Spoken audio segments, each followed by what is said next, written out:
चलो जी next question पे चलते हैं। नेक्स्ट क्वेश्चन आपका ये था 145, कहता choose the correct Hindi translation of the given sentence.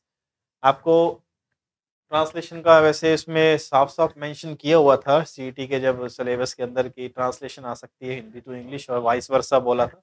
Vice versa means उसका उल्टा, हिंदी टू इंग्लिश तो इंग्लिश टू हिंदी भी आ सकता था। इसने क्या दे दिया, एक इंग्लिश का सेंटेंस दे दिया, फिर उसको आपको क्या करना था, ट्रांसलेट करना था किसके अंदर, हिंदी के अंदर। इस केस में आपको सबसे पहले तो टेंस वेरीफाई करना होता है, और सबसे पहले आपको टेंस वेरीफाई करके ऑप्शन डिलीट करने होते हैं, ऑप्शन कैंसिल कर। मैंने बोला है ना कि आपको जब भी कोई क्वेश्चन अच्छा से करना हो, बिना डाउट के करना हो, तो सबसे पहले आप है ना जो फालतू के ऑप्शंस होते हैं ना उनको हटाया करो। वो डेफिनेटली हटते हैं, ऐसा नहीं है कि 4 ऑप्शन से आपको जूझना पड़ेगा, ऐसा कोई क्वेश्चन नहीं होता। तो इस क्वेश्चन में क्या करना है आपको, देखो ma'am could you put my book in side the bag, साफ साफ पता लग रहा है कि एक रिक्वेस्ट है, क्योंकि कुड है ना, कुड एक ऐसी मॉडल है जो कैन का पास्ट भी है, इसमें एबिलिटी में, कैपेसिटी में, कैपेबिलिटी में और स्ट्रेंथ में, अगर ये वो पॉइंट्स दे रही है तो। पर एक बार ध्यान से रीड करो, could you put my book in side the bag, ना तो ये एबिलिटी है, ना कैपेसिटी है, ना कैपेबिलिटी है, ना स्ट्रेंथ है, ना पावर है, कुछ नहीं है। इसका मतलब ये उन कैटेगरी में नहीं है। तो कैन का, कुड, पास्ट, ऐसा कुछ इसमें कोई रोल नहीं है। क्योंकि वैसे भी आप एक बार ध्यान करो, अगर कैन का पास कुड है पर इसके ट्रांसलेशन में सभी में देखो क्या है, प्रेजेंट है, सभी है में बोल रहे हैं, है में इसका मतलब प्रेजेंट है, तो इसका मतलब कोई और सेंस लग रहा है। इसमें सेंस क्या है, रिक्वेस्ट का सेंस। कुड रिक्वेस्ट भी देता है, कुड परमिशन भी होता है, कुड टाइप परमिशन भी होती है, कुड टाइप की रिक्वेस्ट भी होती है। ठीक है, अब देखो क्या है, एक रिक्वेस्ट की जा रही है मदर से, होम है ना, जिसमें माँ ट्रांसलेट कर दिया, इसमें एक रिक्वेस्ट की जा रही है। अब रिक्वेस्ट करने वाला क्या बोल रहा है, could you put my book, क्या आप मेरी किताबें रख सकती हो इन साइड द बैग। आपको भी ये करनी नहीं ट्रांसलेट, आपको क्या करना है, 2 ऑप्शंस डिलीट करने हैं। पहला ऑप्शन, रख दी है, रख दी है, रख दी है के अंदर कहाँ हुई रिक्वेस्ट, ये तो काम हुआ, कार्य की समाप्ति हो रही है, देखने में लग रहा है कार्य की समाप्ति। और जब कार्य की समाप्ति हो रही हो तो चीज परफेक्ट में जाती है, परफेक्ट, परफेक्ट टेंस बनता है, या तो प्रेजेंट का, या पास्ट का, या फ्यूचर का। पीछे क्या है, रख दी है यानी रख चुकी है, तो इसमें क्या हुआ, कार्य की समाप्ति प्रेजेंट टाइम में हो रहा है, तो प्रेजेंट परफेक्ट है। प्रेजेंट परफेक्ट क्या होता है, हैज और हैव, और हैज हैव के बाद क्या होता है, वो आपकी थर्ड फॉर्म। यही है, मैं अपने को क्या लेना है, ना तो ये हैज हैव स्ट्रक्चर है, ना ये वर्ब की थर्ड फॉर्म स्ट्रक्चर, ये तो मॉडल स्ट्रक्चर है रिक्वेस्ट वाली, मॉडल कुड और उसके बाद फर्स्ट फॉर्म, ये स्ट्रक्चर होती है, मॉडल प्लस फर्स्ट फॉर्म। जितने भी मॉडल्स हैं फर्स्ट फॉर्म लेती, कितनी होती है मॉडल, 13 मॉडल। कैन है, कुड है, मे है, माइट है, मस्ट है, ought टू है, नीड नॉट है, यूज टू है, वुड है, शुड है, और डेयर नॉट है। हो गई 13। 13 के अंदर ये क्या कर रहा है, फर्स्ट फॉर्म लगा रहा है, ये रूल है, मॉडल के बाद फर्स्ट फॉर्म लगती है। बट ध्यान से देखो, mom could you put my book in side the bag, ये दोनों ऑप्शन सीधे कैंसिल हो गए, क्योंकि इसमें प्रेजेंट परफेक्ट का सेंसर है, प्रेजेंट परफेक्ट इसमें आ नहीं सकता। क्यों नहीं आ सकता, क्योंकि ये क्या है, क्योंकि ये क्या है, रिक्वेस्ट है। अब देखो मैंने ऑप्शन 2 डिलीट कर दी, क्योंकि डिलीट हो रहे थे, मैंने अपनी मर्जी से ना कहाँ किए इसको। इसमें देखो 2 ऑप्शंस आ रहे हैं, और क्या, माँ क्या मेरी किताबें आप मेरे बैग में रख सकती हो, माँ क्या आप मेरी किताबें बैग में रख सकती हो। माइनर सा डिफरेंस है, ध्यान से देखो, यही चीज देखनी होती है अपने को किसके अंदर, एग्जाम के अंदर। एग्जामिनर ऑप्शन से खेल जाता है, माइनर सी मिस्टेक करता है, वहाँ हम इसको इग्नोर कर देते हैं, और वो हमें हमें बहुत बड़ा धोखा दे देती है। फिर जैसे एग्जाम सेंटर से बाहर आते हैं, ओ अरे उफ ये रहे, ये पछतावा किसी काम का नहीं। इसमें देखो ध्यान से क्या डिफरेंस आ रहा है, सिर्फ और सिर्फ संबंधवाचक जो विशेषण है, जिसको कहते हैं हम पॉजेसिव एडजेक्टिव, मेरे बैग, और यहाँ ओनली बैग, इसी का फर्क आ रहा है। क्योंकि देखो सेंस सकती है, रख सकती है, रिक्वेस्ट का सेंस आ रहा है, मेरी किताबें, सब कुछ सेम है, सिर्फ फ़र्क क्या है, माई बैग या बैग, या तो ये द बैग है और ये क्या है, माई बैग है। इसमें क्वेश्चन में देखो क्या आ रहा है, द बैग, यहाँ पे माई बैग है ही नहीं, इसका मतलब ये क्या है, पॉजेसिव एडजेक्टिव है ही नहीं, पॉजेसिव एडजेक्टिव वाला ये आंसर कहाँ से होगा फिर। इसका आप देखो पहले ये दिए है, पहले ये दिए है, ताकि कोई स्टूडेंट जो बहुत उतावला रहता है वो नीचे तक जाए ही ना, वो यही अपनी ऐसी तैसी करवा लेगा, वो ये सीख टिक कर देगा, जबकि ये नहीं है। आंसर क्या है, ये वाला सीधा बैग वाला। कितना माइनर सा डिफरेंस था, दो ऑप्शन काटो, दो से जूझो, उसमें से एक डिफरेंस लगेगा उसको छोड़ो और बचे हुए आंसर ले लो। उम्मीद है समझ आ गया होगा, कुछ नहीं था, बड़ा सिंपल सा था, ट्रांसलेट करनी थी। ट्रांसलेट करने के लिए हमेशा क्या करना चाहिए अपने को, हिंदी है तो पीछे प्रत्यय देखो क्या आ रहा है, जिस टेंस का प्रत्यय, हर टेंस की अलग अलग पहचान होती है, कौन सा क्या होता है। जैसे मैंने इसकी रख दी है, कार्य की समाप्ति के लिए आ गया, और सिंपल प्रेजेंट का ता है ती है, ये पहचान देते हैं। रहा है रही है प्रेजेंट कंटिन्यूस का, कार्य की समाप्ति कर चुका है चुकी है, उसमें प्रेजेंट परफेक्ट का सिंपल पास्ट में मैंने अभी बताया था, वर्ब के एंड में मात्रा आती है, इससे पहले वाले क्वेश्चन में। सभी का अपना अपना अलग अलग एक कहते हैं ना, टोन है, सेंस है, ट्रांसलेशन है, वो देखना। अगर इंग्लिश में आता है तो हमेशा ये दो चीज़ें देखी जाती है। टेंस यही होती है, टेंस क्या होती है, action based structure is called tense, जिसमें इन्फ्लेक्शन ऑफ वर्ब होता है। इन्फ्लेक्शन ऑफ वर्ब का मतलब जिसमें वर्ब से छेड़छाड़ हो सकती है, जैसे किसी के पीछे एस लग जाता है, किसी के पीछे ई एस लग जाता है, किसी के पीछे ई डी लग जाता है, जैसे लाइक, लाइक्स भी होता है, लाइक्ड भी होता है। ये क्या है, इन्फ्लेक्शन। इन्फ्लेक्शन ऑफ वर्ब जो स्ट्रक्चर होती है वो टेंस स्ट्रक्चर होती है, या ग्रामेटिकल स्ट्रक्चर होती है, उसको भी टेंस बोलते हैं। तो ग्रामेटिकल स्ट्रक्चर क्या होती है, हेल्पिंग ऑफ वर्ब। मोटी मोटी बात बोलूँ तो action based structure is called tense structure. तो इसमें एक्शन बेस्ड में देखो, एक तो ये रही हेल्पिंग ऑफ, ये रही main verb. Helping of main verb कौन सी, मॉडल है, फर्स्ट फॉर्म दे रही है, रिक्वेस्ट सेंस है, तो ये आंसर है। ओके, कहता which of the following is या आर द करेक्ट स्टेटमेंट। पहले तो इसको अंडरलाइन करो, करेक्ट, करेक्ट मींस अपने को करेक्ट देखना, इनकरेक्ट नहीं देखना। क्वेश्चन ध्यान से, statements regarding letter writing. Letter writing का दिया था आपको, सिलेबस में टॉपिक था, इसमें बताया गया था कि आपको लेटर लिखना नहीं है। लेटर के लिए आपको जो इम्पोर्टेंट जो क्वेश्चंस बनते हैं कि लेटर लिखा कैसे आता है, कितने टाइप का होता है, उसके पार्ट्स क्या होते हैं, उसके रिगार्डिंग क्वेश्चन थे। कहता उसके लिए कैसी स्टेटमेंट सही है, स्टेटमेंट बाद में पढ़ते हैं, पहले आपको बता दूं लेटर्स दो प्रकार के होते हैं, एक फॉर्मल, एक इनफॉर्मल। एक फॉर्मल लेटर, एक इनफॉर्मल लेटर। फॉर्मल लेटर क्या करता है, हम इसको कहते हैं कि जो औपचारिक होते हैं ना, ऑफिशियल लेटर होते हैं। ऑफिशियल लेटर हो गए, प्रोफेशनल लेटर हो गए, जिसमें हम पर्सनल बातें नहीं लिखते, ये पर्सनल लेटर्स।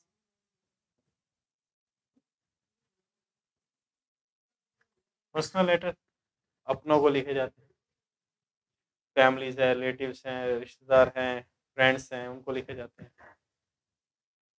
कैसे भी लिख सकते हैं, कैसे का मतलब कोई भी मैटर, कोई रूल नहीं है। इसको अकॉर्डिंग टू रूल लिखने हैं, कैसे स्टार्ट करना है, कौन सी बातें लिखनी है, कौन सी बातें नहीं लिखनी। अब दोनों के पार्ट्स, सब पार्ट सेम होते हैं। सबसे पहले एड्रेस आता है, प्लेस टाइम आता है, प्लेस टाइम यानी डेट आती है, ठीक है। पर एड्रेस भी दो प्रकार के होते हैं, एक तो सेंडर्स एड्रेस और एक रिसीवर्स एड्रेस। सेंडर्स एड्रेस कौन सा होता है, जो ये पत्र लिख रहे हैं, जैसे कि आप, आपका एड्रेस। रिसीवर एड्रेस, जिसको आप लेटर लिख रहे हो उसका एड्रेस। एक बात सोचो, किस प्रकार के लेटर में दोनों ही आएंगे, एक तो देखो दोनों में आएगा, वो कौन सा, सेंडर्स एड्रेस, जो भेज रहे हैं आप अपना पता लिखते हो हमेशा ऊपर। एक ऐसा लेटर होता है जिसमें रिसीवर का एड्रेस भी आता है, वो कौन सा है, फॉर्मल लेटर। क्योंकि इनफॉर्मल में हमें जरूरत नहीं लिखने की, अंदर लिखेंगे तो बाहर क्या लिखेंगे, बाहर देख के तो पोस्टमैन देगा, वो आपका लिफाफा, पर्सनल लिफाफा जो आपने एनवलप डाला है, जिसके अंदर आपका लेटर है, जो भी आपने पर्सनल जो भी लिखा है, अगर वो दोगे, वो खोल के देखेगा क्या पहले कहाँ दे रहे हैं। ऐसा तो वो अंडरस्टूड है कि ये चीज़ नहीं होगी इनफॉर्मल लेटर में। फॉर्मल लेटर में दोनों के एड्रेस रहेंगे, सेंडर्स का भी और रिसीवर का भी, जिसको भेज रहे हो और जो भेज रहे हैं, पहले सेंडर का फिर रिसीवर का, उसके बाद कहाँ लिखा और कब लिखा, फिर सब्जेक्ट, सब्जेक्ट किसके इसमें आता है, क्या किस सब्जेक्ट के लिए वो आ गया। फिर हम क्या करते हैं, सैल्यूटेशन लिखते हैं। सैल्यूटेशन में मतलब क्या करते हैं, कहते हैं ना आपका कहते respected mother, respected father, my dear friend, start करते हैं किसी भी लेटर को लिखने के लिए, तो वो चीज़ अपने इसमें लिखते हैं। इसमें करने के लिए क्या करते हैं, लिखते हैं क्या, सैल्यूटेशन। कोई भी लेटर लिखो सैल्यूटेशन लिखना पड़ेगा, बस इसका सैल्यूटेशन अलग है, उसका सैल्यूटेशन अलग है। उसमें क्या करते हैं, इसमें प्रिय अप्रूव ऐसा नहीं लिखा जाता, मेरे प्यारे है, उसमें क्या आता है, एक औपचारिक सी बात लिखनी, फॉर्मल सी बात लिखनी है। रिस्पेक्टेड है, रिस्पेक्टेड सर, रिस्पेक्टेड टीचर, जिसका नेम नहीं पता हम उसको मिस्टर से लिख सकते हैं, नेम नहीं पता डियर से लिख सकते हैं। इसमें क्या है, कहते हैं ना मेरा छोटा भाई, मेरा प्यारा भाई, मेरे प्रिय फादर, मेरे प्रिय मदर, रिस्पेक्टेड, है ना, वो सैल्यूटेशन। सैल्यूटेशन के बाद किसका नंबर है, मेन चीज, main part of the letter, body, body of the letter. Body का मतलब जिसमें अपने को सारी डिटेल लेटर की लिखनी है, वो होता है बॉडी, ठीक है। सैल्यूटेशन के बाद body of the letter, body of letter. अब बॉडी ऑफ लेटर के अंदर क्या करेंगे, लेटर की सारी डिटेल लिखेंगे, पर्पस क्या लिखने का, क्या चीज़ें हम हाईलाइट करेंगे, जो चीज़ें मेंशन करनी है हमें, हो गया। उसके बाद सब्जेक्ट हो गया, सैल्यूटेशन हो गया, बॉडी ऑफ द लेटर हो गया, फिर हम क्या करें, सब्सक्रिप्शन देते हैं। सब्सक्रिप्शन में वही बात है, थैंकिंग यू, थैंक यू, फिर yours sincerely, yours obediently, yours truly, देखते हैं ना वो चीज़ें सारे सब्सक्रिप्शन में। और एंड में क्या करते हैं, नेम के साथ स्टैम्प और डेट। स्टैम्प मतलब समझते हो, अब इसमें स्टैम्प की क्या ज़रूरत है, अगर मैं चाहे कोई भी पोस्ट का आदमी हूँ, मैं किसी भी पोस्ट के अपने पर्सनल बंदे को लिख रहा हूँ, मेरा वो भाई है, मेरा दोस्त है, मेरे पर्सनल उसके साथ रिलेशनशिप है, तो मैं उसमें ना तो मेरी स्टैम्प की ज़रूरत है, ना मेरे को उसकी स्टैम्प की ज़रूरत है। मेरे को स्टैम्प का या सिग्नेचर का कोई मतलब ही नहीं है। हाँ, नेम जरूर लिखूँगा कि योर्स ट्रूली है, योर्स लविंगली है, ये चीज़ें। अब फेथफुली है, फेथफुली ये थोड़ी होता है, फेथफुली तो यही होता है, ठीक है। फेथफुली हम पर्सनल लेटर्स के लिए थोड़ी लिखेंगे, ये सब क्या अंडरस्टूड बातें हैं। तो ये ध्यान रखना, ये रिसीवर का एड्रेस और ये स्टैम्प वगैरह सिर्फ फॉर्मल लेटर में नहीं, बाकी सारी चीज़ें दोनों में कॉमन है। अब मैं क्वेश्चन पे आता हूँ, बहुत इंपॉर्टेंट चीज़ है ये। पहली बात तो पूरा मेरे को ऑप्शन पढ़ने की जरूरत ही नहीं है, ये और सी, ये जो अपोस्ट्रोफी लगाई है ना, ये अपोस्ट्रोफी, ये गलत है, ऐसा होता ही नहीं है।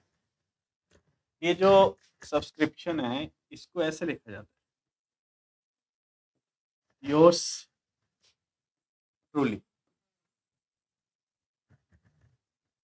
किसने लिखा, फेथफुली, चलो फेथफुली है, ट्रूली है, कुछ भी है,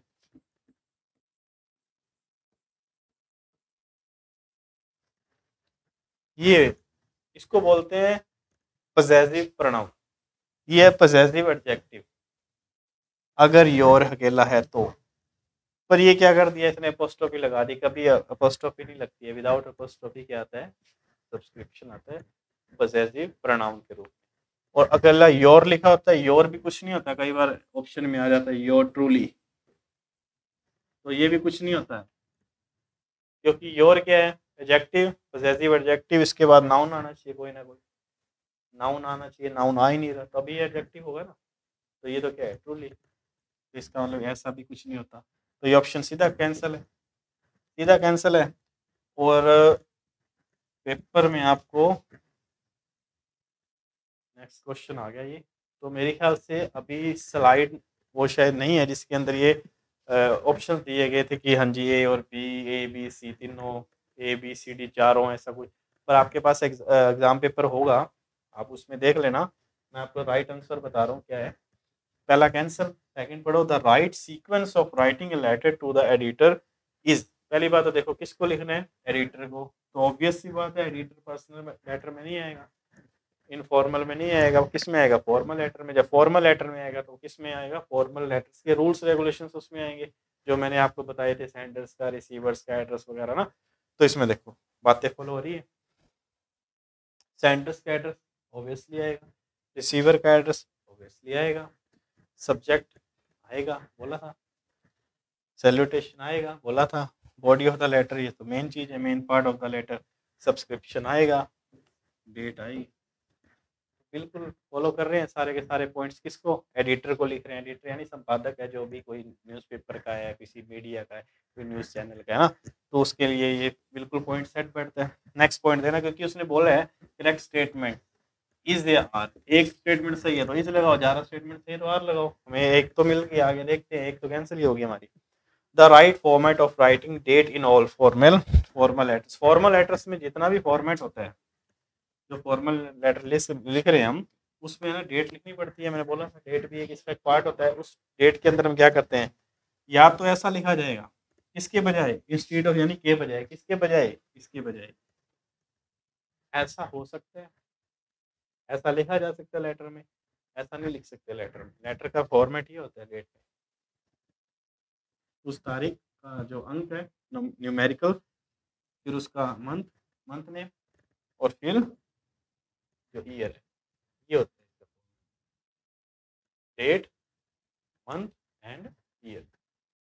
उसने क्या किया है, डे, डेट, मंथ और ईयर किया है, इसने क्या कर दिया, ईयर को न्यूमेरिकल में लिख दिया और ऑब्लिक साइन लगा, जबकि फॉर्मेट क्या है, 30 May 2022, this is the right format of date in formal letter, तो ये सही हुआ।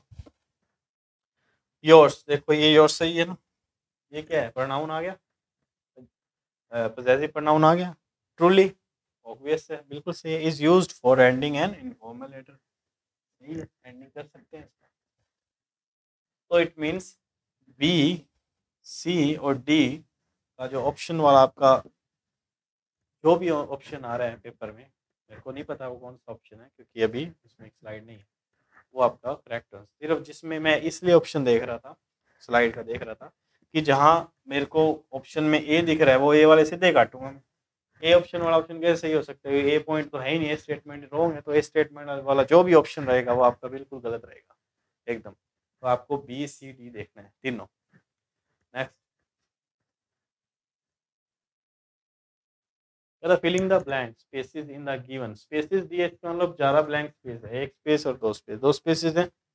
Sentence choosing correct answer from the given option, कहता नीचे ऑप्शंस दिए गए हैं, वैसे गिवन ऑप्शंस आते हैं, ऑप्शन 11 ऑप्शंस है ना, नीचे दिए गए ऑप्शंस में से क्या करना है, अपने को एक ऐसा ऑप्शन चूज करना है जो इन दोनों स्पेस को क्या करता है, फिल करता है, एकदम एग्जैक्ट फिल करता है। Dash tiger is dash feeds wild animal, यानी आक्रामक होता है ये जंगली एनिमल, आक्रामक, क्रुद्ध, खूंखार उसको बोलते हैं।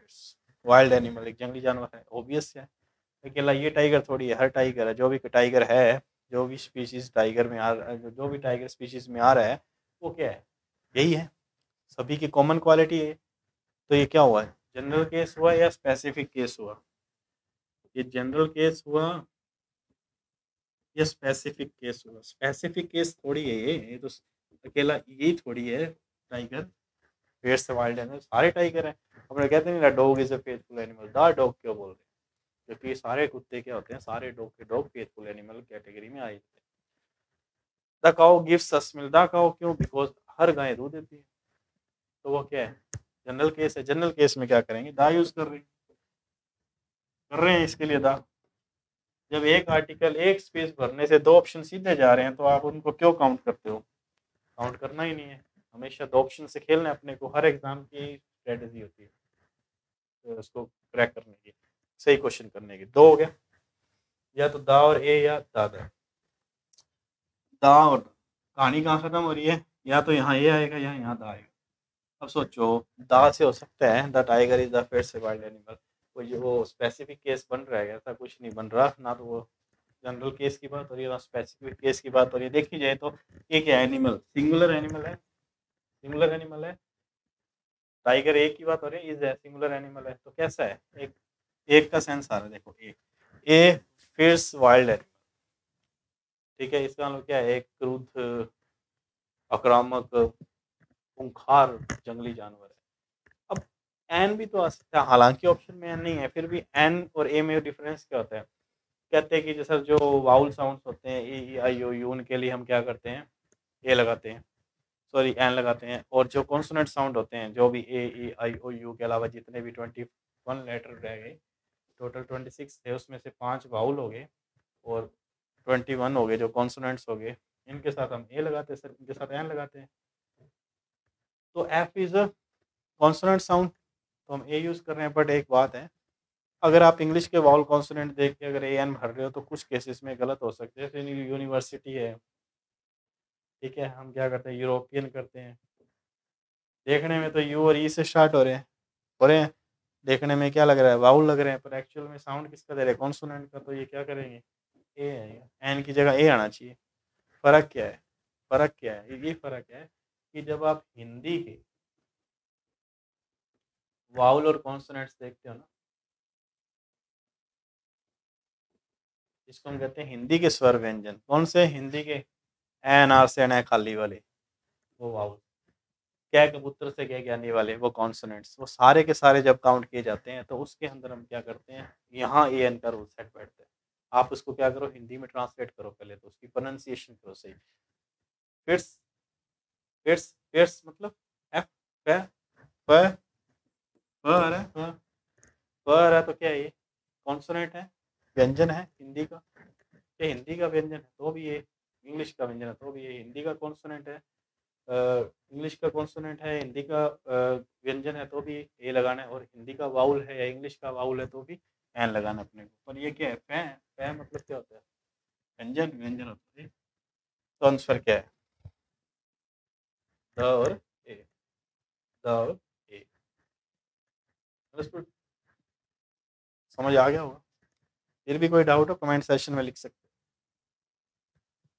Give one word substitute for dash, साफ साफ मेंशन किया हुआ था आपके सिलेबस में, वन वर्ड आएगा। अच्छी वोकैब दी है, वोकैब का कोई क्वेश्चन नहीं छोड़ा इन्होंने। वन वर्ड दिया वो आया, सिनोनिम दिया आया, एंटोनिम दिया आया, एडियम दिया वो भी आया, फ्रेजेस वगैरह वो भी आई, सब आया। A large number of fish swimming together, कहता बहुत सारी मात्रा में जो मछलियाँ तैरती हुई एक साथ। ठीक है, तो क्या होगा ये, इन चारों में से कोई एक इसका, कहता है ना वन वर्ड का मतलब बहुत सारे शब्दों की जगह एक शब्द, एक सेंटेंस लिखा हुआ है बहुत सारे वर्ड्स का, इससे एक वर्ड बनाना है। इनके मीनिंग पता होना चाहिए। देखो स्वाम, स्वाम क्या होता है, झुंड। स्वाम यानी झुंड, झुंड का मतलब कैसा झुंड, झुंड मतलब किसी का, किसका झुंड हो सकता है, बहुत कॉमन केस होता है, फ्लाइज और बीज, मधुमक्खियों या मक्खियों का झुंड होता है ना, मक्खियां या मधुमक्खियां, उनका झुंड क्या होता है,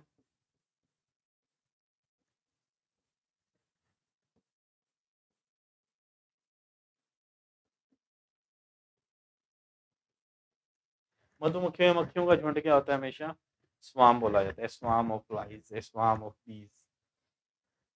लिटर, लिटर मीन्स ढेर, ढेर मीन्स कचरे का, कूड़े कचरे का ढेर, कूड़े कचरे का ढेर, कूड़े कचरे का ढेर मीन्स, कूड़े कचरे का ढेर मीन्स टूडी बोलते हैं अपने आम भाषा में वो चीज। तो कहाँ मछलियाँ, कहाँ कचरा, कैंसर, कहाँ मक्खियाँ, मधुमक्खियाँ यानी फ्लाइज वगैरह, ठीक है, कहाँ मछलियाँ, गलत। ट्रू, क्या होता है, टुकड़ी, टुकड़ी क्या होती है, क्या होता है टुकड़ी, कहते हैं ना एक, a troupe of singers, a troupe of dancer आती है, कहते हैं एक ही प्रकार के जो आर्टिस्ट होते हैं उनका एक जो ग्रुप बना होता है, एक एक कलेक्शन होता है, एक समूह होता है, वो क्या होता है, ट्रूप हो गया। तो एक आर्टिस्ट या मतलब ह्यूमन बींग्स के अंदर आती हैं चीज़ें, ह्यूमन बींग्स के अंदर आती हैं। मछलियाँ में ट्रूप थोड़ी होगा, मछलियों का क्या होता है, शॉल। देखा होगा, सीनरीज आती हैं कई बार, सीन्स हैं, कोई वीडियोस हैं, उसके अंदर दिखाया जाता है कि बहुत सारी मछलियाँ हैं, काफ़ी सारी, वो एक साथ इकट्ठी सी जा रही है, एक ग्रुप में जा रही है, एक समूह में जा रही है, उसको बोलते हैं शॉल, वो होता है शॉल। एक ग्रुप या large number of fish,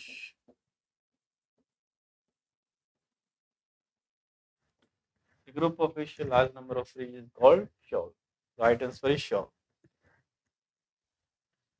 next question कहता choose the correct answer from the given option. इनमें से आपको सही ऑप्शन देखना है। सबसे पहले तो क्वेश्चन देखो, पहले तो ये देखो करेक्ट पूछ रहे तो करेक्ट को अंडरलाइन किया, फिर आपको इनडायरेक्ट स्पीच को अंडरलाइन करना है क्योंकि इनडायरेक्ट स्पीच करनी है आपको। इसका मतलब डेफिनेटली ये डायरेक्ट स्पीच दी हुई है, और जब डायरेक्ट स्पीच दिया तो आपको क्या करना पड़ेगा, इसको डायरेक्ट से इनडायरेक्ट करना पड़ेगा। बहुत अच्छा चैप्टर है, बहुत लंबा चैप्टर है, बहुत इंपॉर्टेंट चैप्टर है, फेवरेट चैप्टर है एग्जामिनर का। एक्टिव वॉइस है, नरेशंस हैं, डिटर्मिनर्स हैं, आर्टिकल्स हैं, ये टेंसेज हैं जिसमें करेक्ट फॉर्म द वर्ब्स हैं, ट्रांसलेशन तो चलो सीईटी के अंदर आ रहे हैं। ये सारे क्या हैं, बहुत अच्छे अच्छे फेवरेट मतलब टॉपिक्स में से एक आते हैं किसके, एग्जामिनर्स के। अब इसमें क्या करेंगे देखो, थोड़ा सा बता देता हूँ। वैसे तो बहुत लंबा चैप्टर है पर थोड़ा सा मेरे को इसके क्वेश्चन के रिगार्डिंग थोड़ा सा बताना पड़ेगा आपको। क्या है क्वेश्चन था, the teacher said to the students take back your book. यही है, हमेशा ध्यान रखना डायरेक्ट स्पीच दो सेंटेंसेस लेती है, एक इन्वर्टेड कोमा के अंदर, एक बाहर, एक रिपोर्टिंग वर्ब, एक रिपोर्टेड स्पीच है। अब ये जो बाहर है रिपोर्टिंग वर्ब, उसमें क्या देखना है, इसका हमेशा देखना टेंस, ठीक है। अंदर देखना है अपने को सेंटेंस, इन्वर्टेड कोमा के अंदर, इन्वर्टेड कोमा के अंदर जो है इसका देखना सेंटेंस। सेंटेंस देखो कैसे है, टेक बैक, टेक से शुरू हो रहा है, वर्ब की फर्स्ट फॉर्म से शुरू हो, जो वर्ब की फर्स्ट फॉर्म से शुरू होता है, जो वर्ब की फर्स्ट फॉर्म से शुरू होता है या एब्रप्टली स्टार्ट होता है, अचानक से स्टार्ट होता है, वो क्या होता है, इंपेरेटिव। या तो लेट से शुरू, या प्लीज, या काइंडली से शुरू, या वर्ब की फर्स्ट फॉर्म से शुरू, या डू नॉट या डोंट से शुरू।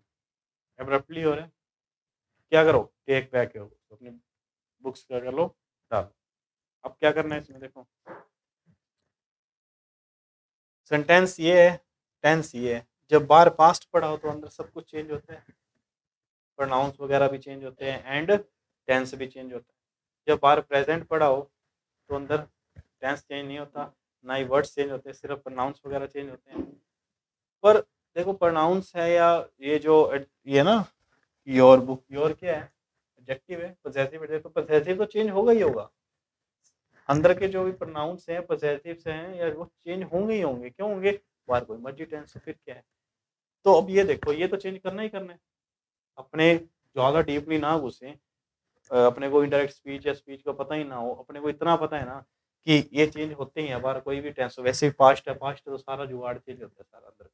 पर अपने को ये देखना है कि देखो योर है, योर है ना, किस में योर को चेंज किया हुआ है।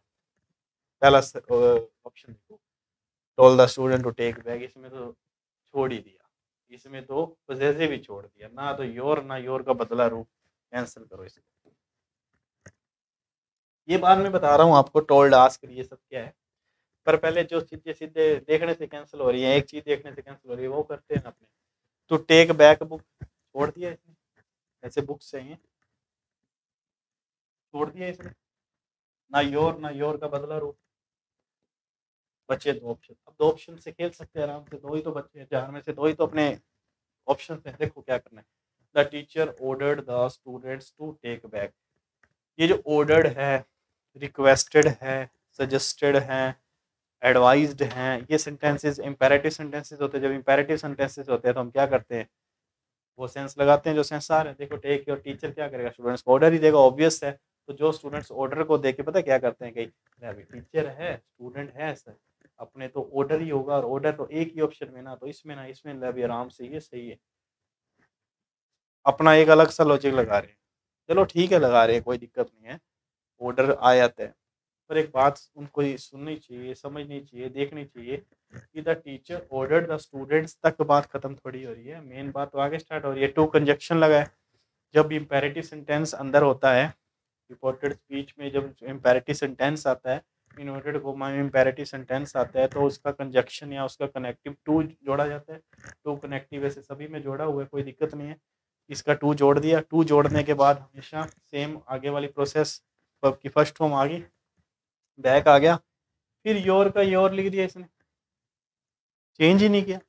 जबकि मैंने क्या बोला है, पोजेसिव्स है, प्रोनाउंस है, सब चेंज होंगे, तो योर का योर लिख दिया। हालांकि बार पास्ट भी पड़ा है, टेंस होता तो भी चेंज करते, या नाउ होता तो देन करते, यस्टरडे होता तो द प्रीवियस डे करते, ऐसा करते ना, पर वो चलो नहीं है, पर ये तो चेंज करना ही करना था। तो योर बुक, अब उन्होंने वो देखा नहीं, स्टूडेंट ने ऑर्डर दे के सीधा उठा के कर दिया। अब वो बाहर आके क्या करते हैं, रोते, यार गलत हो गया। बाहर क्या फायदा, ध्यान से अंदर पढ़ो, आराम से, टाइम होता है आपके पास। राजस्थान के जो लेवल के, राजस्थान के जितने भी एग्जाम्स हैं उनमें अच्छा टाइम मिलता है, अच्छा टाइम मिलता है। क्वेश्चन को पढ़ो, देखो, ध्यान से समझो, कोई दिक्कत नहीं है। बैंक वगैरह में काफ़ी कम टाइम मिलता है, इसमें आपको स्पीड और एक्यूरेसी दोनों चाहिए होता है। इसमें क्या, आराम से देखो यार क्या प्रॉब्लम क्या है। अब उसमें देखो क्या हो रहा है, take back your books, your का योर आ गया। इतनी सी बात नहीं, अगर इतनी सी बात ने सही कर दिया तो उतनी सी बात ने गलत भी तो कर दिया ना इसको, तो ये गलत हो गया। बचा क्या, आस्क्ड द, ऑब्वियसली आंसर तो ये होना चाहिए, पर देखो कैसे हुआ। The teacher asked that to, asked में गया गया, हालांकि क्वेश्चन नहीं है। लोग कहते हैं सर आज तो तब आता है जब क्वेश्चन होता है, और असैरेटिव सेंटेंसेस होते हैं। असैरेटिव का मतलब जिसमें अफर्मेटिव नेगेटिव होता है सर, उसमें टोल्ड आता है सेड टू की जगह। तो सेड टू यहाँ पे सर अगर आस्क दे रहा है तो वहाँ पे टोल्ड दे रहा है, और यहाँ पे फिर ऑर्डर देना चाहिए था। चलो ठीक है आपकी बात, पर आगे प्रोनाउन तो इसको मैं कॉम्प्रोमाइज कर सकते हैं, इसके अंदर हम कर सकते हैं, इसमें मैं भी कॉम्प्रोमाइज कर लूंगा। ऑर्डर की जगह जरूरी नहीं, ऑर्डर आस्क्ड भी तो आ सकता है, कोई दिक्कत नहीं है। टोल्ड भी आ सकता है, वो भी दिक्कत नहीं है। ऑर्डर्ड भी आ सकता है, वो भी दिक्कत नहीं है। टोल्ड लगा लो, ऑर्डर लगा लो, आस्क लगा लो, स्ट्रक्चर से सही होनी चाहिए। स्ट्रक्चर सही बन रही है। द स्टूडेंट्स, ऑब्जेक्ट आ गया, द स्टूडेंट, टू कंजक्शन आ गया, कोई बात नहीं। बाकी अगली क्या थी, टेक बैक था, टेक बैक आ गया। योर किस में बदल गया, देयर में, क्योंकि रूल है, बचपन में पढ़ा था एक क्लासों में, छोटी क्लासों में, सन लो पढ़ा था, सन लो। सब्जेक्ट के अकॉर्डिंग, ऑब्जेक्ट के अकॉर्डिंग, नो चेंज पढ़ा था। और इसके अंदर आपने पढ़ा था कि फर्स्ट पर्सन चेंज होता है सब्जेक्ट के अनुसार, सेकंड पर्सन चेंज होता है ऑब्जेक्ट के अनुसार, और थर्ड पर्सन चेंज होता है क्या, नहीं, no change. First person, second person, third person किसके, किसके अंदर के, यानी जो रिपोर्टेड स्पीच है इन्वर्टेड कोमा के अंदर है जो, उसके तो देखने आपने पर्सन्स ये वाले, और ये किसके देखने हैं, सब्जेक्ट ऑब्जेक्ट, और ये कहानी किसकी देखनी है, ये वाली कहानी किसकी देखनी है आपने, बाद जो रिपोर्टिंग वर्ब पढ़ी है ना, कॉमास के बाहर है जो, कॉमास के बाहर जो पढ़ी है ना, द टीचर सेड वाली, उसके अंदर आपको क्या देखना है, सब्जेक्ट ऑब्जेक्ट, उसके देखने सब्जेक्ट ऑब्जेक्ट, इसके देखने first person, second person, third person. अब किसी को ये भी नहीं पता कि पर्सन कौन कौन से क्या होते हैं। जो बात बोलता है वो फर्स्ट पर्सन, जैसे आई और वी, इसका मी भी और इसका माई भी, इसका आर भी और इसका अस भी, सारे फर्स्ट पर्सन। सेकंड पर्सन क्या होता है, सेकंड पर्सन जो बात सुनता है, ये बोलेगा तो सुनेगा, स्पीकर तो लिसनर है, लिसनर में यू, यू का योर भी और यू भी और योर्स भी, सारे क्या है, सेकंड पर्सन है। थर्ड पर्सन जिसके बारे में बात होती है, ही, शी, इट, या किसी या कोई दे। ही का हिज और हिम, शी का हर और हर, इट का इट्स और इट, और दे का देर और देम, ये सारे क्या हैं, थर्ड पर्सन है। इनके प्रोनाउन भी ले लो, पॉसेसिव प्रोनाउन। आई का क्या है, माइन, वी का आर्स, यू का योर्स, ही का हिज, ही का हर्स, इट का इट्स, दे का देयर्स। ये भी क्या है, अपने अपने पर्सन है, वो उस कैटेगरी के पर्सन थर्ड, इस कैटेगरी के सेकंड, इस कैटेगरी के फर्स्ट, ऐसे चेंज करना है। तो उसमें आपको देखो पेपर में क्वेश्चन जो था योर था, इन्वर्टेड कोमा के अंदर वाली चीज है, इसके क्या देखने हैं, पर्सन, पर्सन कैसा है, ये सेकंड देखो। और इसके क्या देखने हैं, बाहर वाली के रिपोर्टिंग में, सब्जेक्ट ऑब्जेक्ट, ये रहा सब्जेक्ट, टीचर, काम करने वाला, कौन सा काम, कहने वाला काम टीचर कर रहे हैं, किसको बोल रहे हैं, होम का आंसर आ रहा है, देख लो होम का, किसको कहा, टीचर ने किसको कहा, होम को, स्टूडेंट्स को, तो होम किसका आंसर है, स्टूडेंट्स का, स्टूडेंट क्या हुआ, ऑब्जेक्ट हुआ।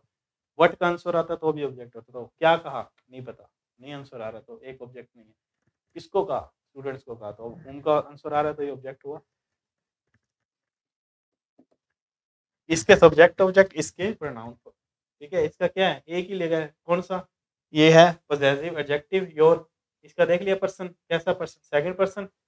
सेकंड पर्सन किसके अनुसार चेंज होता था, सेकंड पर्सन ऑब्जेक्ट के अनुसार। ऑब्जेक्ट किसका देखना है? रिपोर्टिंग वर्ब जो कॉमा के बाहर पड़ी है, रिपोर्टिंग वर्ब देख। ऑब्जेक्ट ऑब्जेक्ट ये है द स्टूडेंट। द स्टूडेंट्स क्या होते हैं? यही बता देता हूँ। योर था डायरेक्ट स्पीच में, इनडायरेक्ट में योर चेंज होगा ऑब्जेक्ट के अनुसार। ऑब्जेक्ट क्या है? दे। दे का पॉसेसिव क्या होता है? देयर।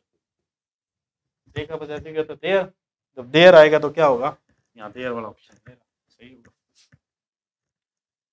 अगर पॉसेसिव आएगा डायरेक्ट में तो उसका पॉसेसिव इनडायरेक्ट में। अगर वो सब्जेक्ट पूछ रहा है चेंज वाला तो सब्जेक्ट वाला हम क्वेश्चन करेंगे। ऑब्जेक्ट पूछ रहा है तो ऑब्जेक्ट वाला। मेरे कहने का मतलब है अगर यू चेंज करना था और किसके कंपैरिजन में? दे के कंपैरिजन में, तो यू सब्जेक्ट को चेंज करना है तो उसके सब्जेक्ट जैसा चेंज करेंगे दे। पॉसेसिव को यू को चेंज करना है तो इसके पॉसेसिव देयर से चेंज करेंगे। इसका ऑब्जेक्ट यू चेंज करना है तो इसके देम से करेंगे, ऑब्जेक्ट से। सब्जेक्ट को सब्जेक्ट के अकॉर्डिंग, पॉसेसिव को पॉसेसिव के अकॉर्डिंग और ऑब्जेक्ट को ऑब्जेक्ट के अकॉर्डिंग चेंज किया जाता है। किसमें? डायरेक्ट से इनडायरेक्ट स्पीच बनाते समय, जिसको नरेशन बोलते हैं। तो कुछ नहीं था यार। ऑब्जेक्टिव पेपर में तो कोई दिक्कत है ही नहीं, आपको बनाना थोड़ी है यार, आपको तो छांटना है, आपको तो चूज करना है, आपको तो 4 ऑप्शंस में से एक सही करना है, एक गलत करना है, बस इतना ही तो करना है। उतना तो कर ही सकते हो आप। उसमें क्या करना था? ऑर्डर दे के मत करना, थोड़ा सा आगे आओ। मेन बात ये थी, सिर्फ एक वर्ड की वजह से सारे ऑप्शन कट हो गए, एक सही होगा। एक वर्ड ही देख लेते ना, एक वर्ड ये देर, तो भी आपका कुछ नहीं पढ़ना था आपको सारा। किसी में देर नहीं है, किसी को पता है योर की जगह देर आएगा, देर एक नहीं आ रहा है तो इसका मतलब मेरा डी ऑप्शन सही है। इतना ही सही। Next question, last question, EDM का क्वेश्चन। कहता choose the meaning of the underlined phrase और ईडीएम। पहले तो अंडरलाइन करो इसको, इसमें मिस है पर आप ये देखो अंडर द वेदर, ये आपको इसमें अंडरलाइन किया हुआ था एग्जाम के अंदर। पूरी बात पढ़ते हो तो भी देख लो, पर एक बार बताऊं, ईडियम्स वगैरह पूरी बात पढ़ने से तब ज़्यादा आती हैं जब आपको इसका पर्टिकुलर मीनिंग ही पता है। अंडर द वेदर का मतलब पर्टिकुलर क्या होता है? अनवेल होता है, अनवेल। जो अनवेल है, सिक है, नॉट वेल है। नॉट वेल, बीमार जिसको कहते हैं, वो चीज़ है। कौन? Under the weather. अब एक बार सेंटेंस पढ़ो, I am going to stay, मैं रुकने जा रहा हूँ, रुक रहा हूँ घर पे, क्योंकि आई एम फीलिंग, मैं फील कर रहा हूँ क्या? Under the weather. मौसम के नीचे थोड़ी है, मौसम के नीचे फील करना वो थोड़ी है। कहावतें हैं, इडियम्स है, कुछ नहीं है, कुछ भी बोल सकते हैं। टुडे, आज, आज कैसा फील कर रहा हूँ? Under the weather. Under the weather क्या होता है? अनवेल, सिक, नॉट वेल, खराब, तबीयत सही नहीं है, कहना ये चाह रहे हैं। ऑप्शन देखो, इरिटेटेड, चिड़ा हुआ, चिड़ा हुआ, झुंझला सा। बात किसकी चल रही? बीमार की। गलत, ये चिड़ा हुआ नहीं है।